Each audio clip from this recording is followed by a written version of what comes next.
technology can be used for good or bad. It could be a tool or a weapon. I am very excited today to be speaking with director Dylan Reibling, the filmmaker behind The End of the Internet. Um, Dylan, thank you so much for the time. I really appreciate this. All right, thanks for having me. The End of the Internet is a fascinating documentary. It really is. I mean, this is a film that gets into the dark web corner. That just sounds like a bad pun. Dark corners of our use of the internet and what the internet is to our culture. But where did it come from? What drew you in? So, I my beat is technology and politics, and so that takes me to interesting places. I spend a lot of time in networks of hackers and just trying to get a sense of sort of what's going on beneath the hood of the technology that we use every day. Um, and I was at a conference almost 10 years ago, and someone pulled me aside, a hacker pulled me aside and said, hey, listen, I know you're a filmmaker, you're interested in stories. There's a lot of talk about like cryptocurrency and Bitcoin and all that stuff, but the real story beneath all this stuff is decentralization. I was like, okay, great, interesting, fascinating. Where do I go from there? And then that was it. I had to go home and start like doing my own digging and figure out like, well, what does this mean? And 10 years ago, there wasn't so much information about decentralization there, like in around the internet or like I'm not necessarily a technologist myself. Um, so I couldn't really like get a handle on it. I couldn't figure out the research. Then maybe like 6 months later, one of my contacts said, "Hey, Dylan, are you still interested in decentralization?" Yep, of course. What do you know? Uh, Basically, a friend of a friend said, "Hey, there's a gathering of like anarchist hackers on a on an abandoned mushroom farm outside of San Francisco. They're playing around with decentralized hardware, decentralized protocols, decentralized software. Do you want to get in contact with them?" I said, "Sure." 2 weeks later, I was camping out on this abandoned mushroom farm in Silicon Valley, hanging out with these people who were playing around with decentralized technology. And like that was like my crash course, just figuring out what is it, how does it work, and what are the values behind it. Well, can we talk about let's talk about the internet. I want to talk about decentralization, but let's talk about the internet here first. I mean, for the vast majority of the population, we just use it as an everyday device. We don't put generally too much thought into what it means to us. So based on your research, based on your study of it from this angle, what does the internet represent to you, to us?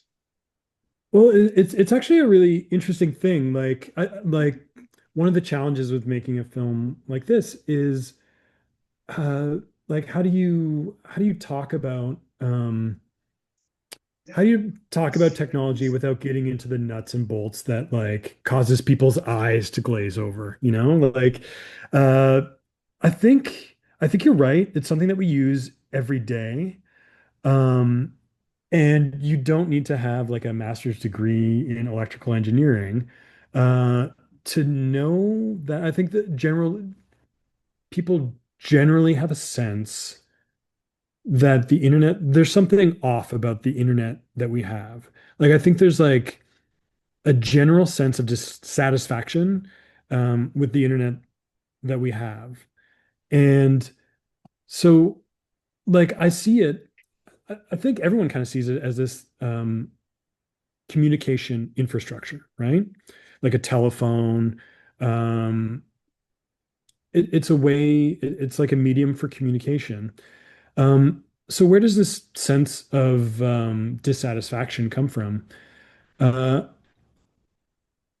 the people that I follow in the film, like I think it's really hard to name the problems with this infrastructure, except for the people in my film who say like actually it's a problem with the problems that we're experiencing have to do with this concept of centralization, that the powers of the internet are increasingly becoming concentrated in the hands of a smaller and smaller group of monopolies. These are the corporations that exert corporate control over the internet. These are the platforms that sort of dictate the terms by which we can use the internet, what you see, what you hear, who you're connected with.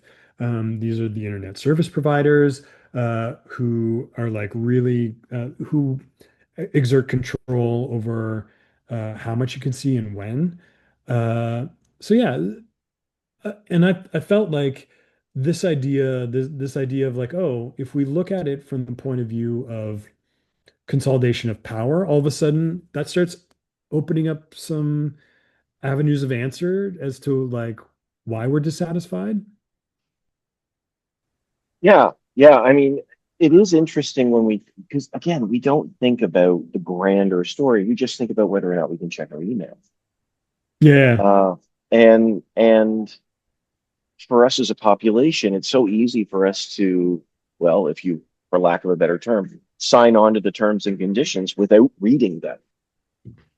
Um, and one of the things I thought was interesting about this film is it talks about the idea of decentralization as a form of resistance.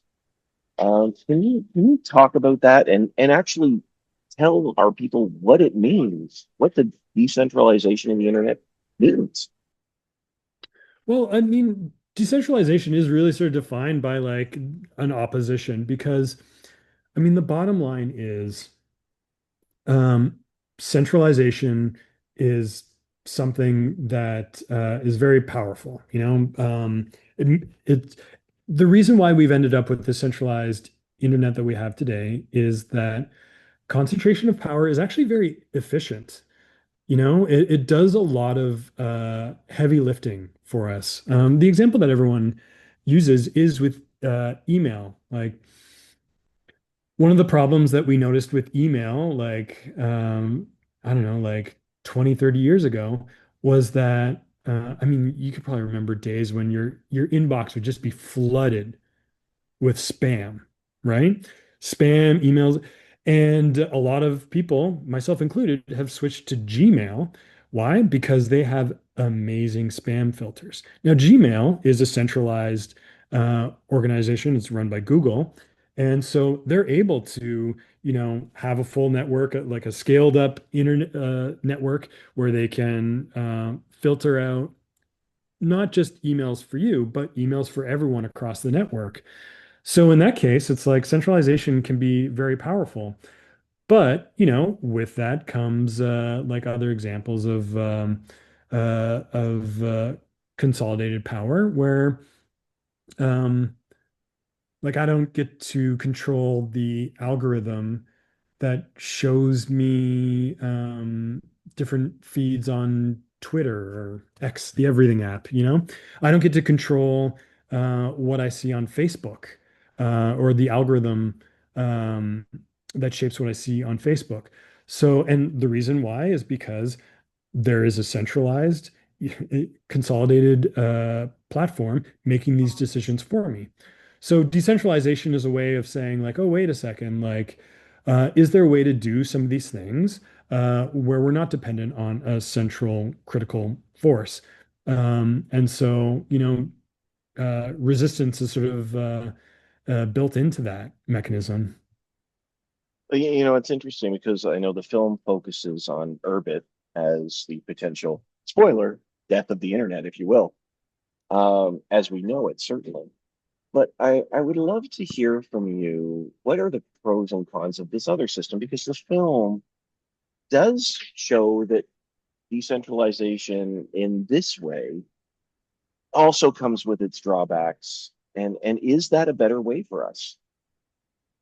Well, yeah. So this was a dynamic that came up in the making of the film because, like, when I first encountered the idea of decentralization, I was talking with a lot of idealistic people who were like, "Yeah, we can build systems like blue sky where there's no central point of control."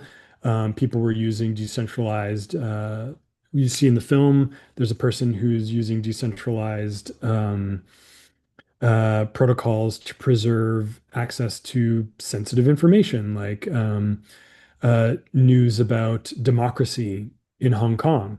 Those were being taken offline by centralized censorship services in China, and a decentralized service was used to preserve access to information that, government organizations may not want preserved. So I got first taken up with this idea of decentralization as a way forward. And the further I got into the story, I realized like technology uh, is a tool, and like any tool, it can be uh, technology can be used for good or bad. It could be a tool or a weapon, right? And we can see that like in the case of Urbit, and not even just with Urbit, but like decentralization, someone in the film talks about it like it's actually like a tool that, terrorist cells use, right? In some cases we do like uh, centralization in terms of like what are cooperative values that we all appreciate or want to work toward. Decentralization can be very alienating as well. It's like you can uh, the, trying to think the right way to say it. Maybe going back to the idea that like every technology can be like a tool and a weapon. Um, in some ways, that was actually quite good for the film in that like if the film was just all about how great decentralization is, it could have been a very flat film. But adding in this other layer of like, it's not just utopia. There are, parallel mirror world dystopias that come along with the use of this tool, and that ultimately, um, it's up to us to determine the futures that we want and how we achieve them. And it's not just a technological solution that will provide the future that we need. It's something, it has to be people using tools. Absolutely, absolutely. I think that's ultimately the greatest struggle with so many things is that we are flawed and broken as we can turn anything, uh, use anything negatively, shall we say. But and certainly this is a wonderful documentary to start conversations on the way Mhm. the role of the internet in our world. So Dylan, thank you so much for the time. I really appreciate the chance to chat with you about the film, and I wish you the best. All right, thanks for checking out. Yeah, no, this was good. Great. Thanks, Dylan. Have a great day.